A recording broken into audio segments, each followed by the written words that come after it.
Salut tout le monde, je suis super heureuse de vous retrouver aujourd'hui pour le tirage de cartes Oracle pour la nouvelle lune du 26 février.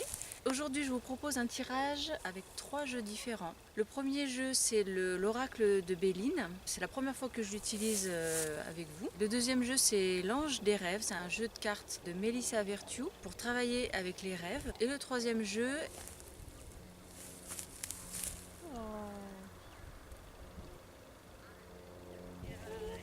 Là.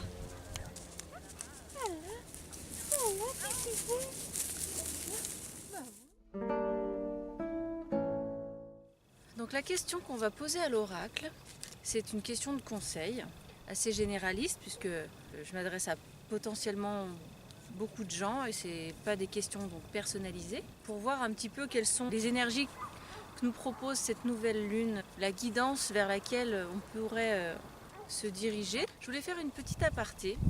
Les tirages que je propose sur ma chaîne sont des tirages de conseils, sont des tirages de divination. Moi j'ai plusieurs jeux de cartes et chaque jeu de cartes a une énergie différente. Aujourd'hui on va simplement demander de la guidance, des conseils sur ce dont on a intérêt à travailler.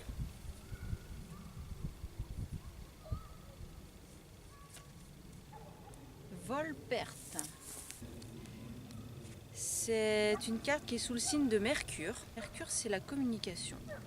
Mercure, messager de l'Olympe, protecteur des voyageurs, était également reconnu protecteur des voleurs. Une chauve-souris emporte un rat. La chauve-souris et le rat n'ont pas très bonne réputation. Animal des profondeurs de la nuit, la chauve-souris est souvent, à tort, associée aux vampires et devient en conséquence un symbole de frayeur.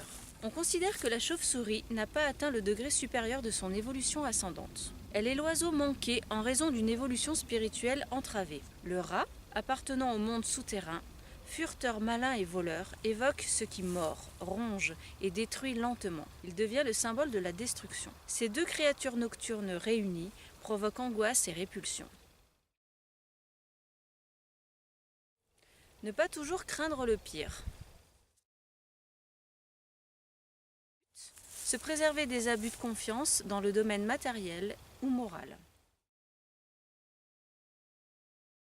Je me protège de tout risque de tromperie ou d'escroquerie. Je reste prudent et vigilant avec mon entourage. Je reste honnête et sincère dans mes actions et démarches. J'évite d'entrer dans le jeu des personnes malhonnêtes. Je me détourne de tout ce qui me paraît malsain.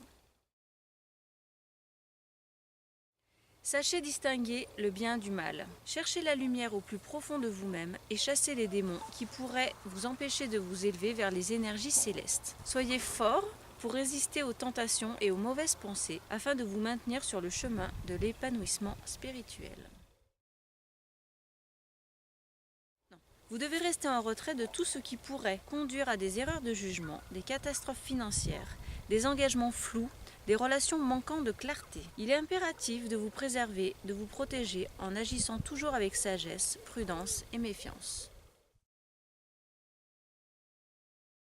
Méditez sur cette chauve-souris et ce rat pour vous défendre contre toute négativité et vous préserver des abus de confiance. En vous concentrant sur cette carte, vous faites le point en vous afin de mettre de l'ordre dans votre tête et surtout de chasser les mauvaises pensées qui pourraient intervenir lors de périodes difficiles. Cette carte conseille de mettre en avant son sixième sens pour pressentir les dangers qui rôdent autour de soi.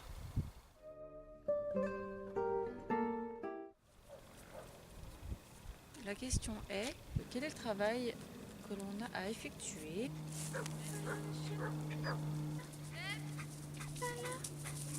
Bon, il va y avoir des gens qui se promènent derrière moi, tant pis. La première carte est Armoise. Cette carte est venue à vous car vous ou quelqu'un que vous connaissez est en train de franchir un cap et un épisode marquant de votre vie est sur le point d'arriver à son terme. Vous devez prendre conscience de vos accomplissements. Il est temps de reconnaître cette étape importante. Célébrez-la avec un rite d'initiation. Ou peut-être avez-vous besoin d'admettre une transition ou encore de mener un rituel pour quelqu'un d'autre afin de marquer un tournant majeur dans sa vie. L'armoise, herbe aromatique à laquelle on octroyait autrefois des pouvoirs de protection magique, vous appelle pour entrer dans une quête personnelle de vos visions, ce qui peut vous engager à vous connecter à vos rêves ou à vos visions lorsque vous êtes éveillé. Vous avez besoin de recevoir des images et des messages à travers votre quête. stimuler votre cerveau créatif, recharger votre énergie vitale. Votre maison ou votre aura a besoin d'une désintoxication des énergies négatives. Et la deuxième carte est violet. Cette carte est là pour vous rappeler la sagesse de l'humilité dans le chemin spirituel. Tous les cadeaux sont répartis de manière égale et sans discrimination. Le violet représente le mélange des chakras rouges à la base et le bleu, le troisième œil, ce qui vous suggère de trouver l'équilibre entre le calme et la passion. Cette carte a été tirée pour vous aider à trouver un équilibre entre les aspects pratiques et spirituels de votre vie. Les archanges Sandalphon, Jérémiel, Michael et Raziel sont associés à ce symbole.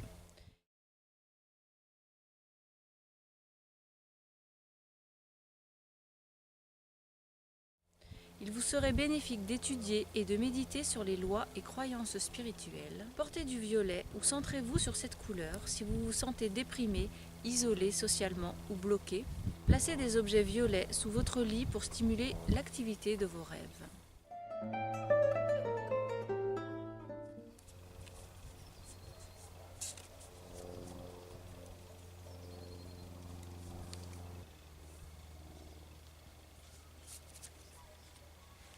La lune.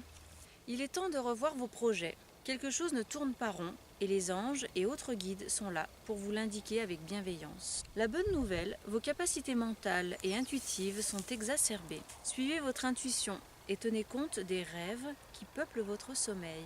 Ils vous diront comment modifier vos projets, tandis que l'archange Aniel vous aidera à développer vos facultés intellectuelles et vous montrera les aspects d'une situation qui vous ont échappé. Tous les hommes, à un certain moment de leur vie, sont inquiets ou éprouvent un sentiment d'incertitude. Cette lame vous dit qu'affronter vos peurs est indispensable pour surmonter ces sensations et passer au-delà. Demandez à Aniel d'éclairer toutes les facettes de votre vie.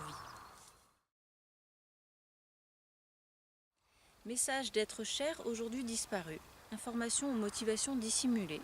Affrontez ses peurs. Représenté sous les traits d'une femme, Aniel est l'archange auquel vous devez faire appel dès lors que vous avez des questions quant à votre subconscient ou aux rêves que vous faites en dormant. On l'associe à la lune et au développement de l'intuition et des capacités mentales. Faites appel à Aniel pour comprendre des situations compliquées ou mystérieuses. J'espère que ça vous donnera envie de travailler avec vos anges.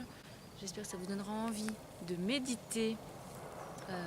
Tout simplement, de prendre le temps pour vous, de développer votre personnalité, de développer vos capacités, de travailler sur votre épanouissement personnel. Parce qu'en ce moment, c'est le sommet mondial des anges. Depuis le 22 février jusqu'au 28 février 2017. Il y a des leçons gratuites, par contre c'est tout en anglais, ça n'a pas du tout traduit en français, mais c'est très intéressant pour toutes les personnes qui ont envie de s'intéresser aux anges et à cette spiritualité-là. Et ben, je vous invite vraiment à aller cliquer et à aller vous inscrire. Il y a une page Facebook, c'est complètement gratuit, il y a des leçons gratuites, donc tout en anglais, donc ça peut être intéressant d'une part pour réviser ou essayer de réviser son anglais et d'autre part d'apprendre plein de choses sur les archanges. Donc on se retrouve très bientôt pour une prochaine vidéo. Je vous invite à vous abonner à ma chaîne, c'est complètement gratuit. Je vous invite à partager la vidéo si ça vous a plu. J'ai un objectif, c'est d'atteindre 50 000 abonnés dans un an, en 2018. Donc je vous invite vraiment à vous abonner. Je vous souhaite une excellente journée. Je vous embrasse très très fort. Plein de gros bisous. Bye.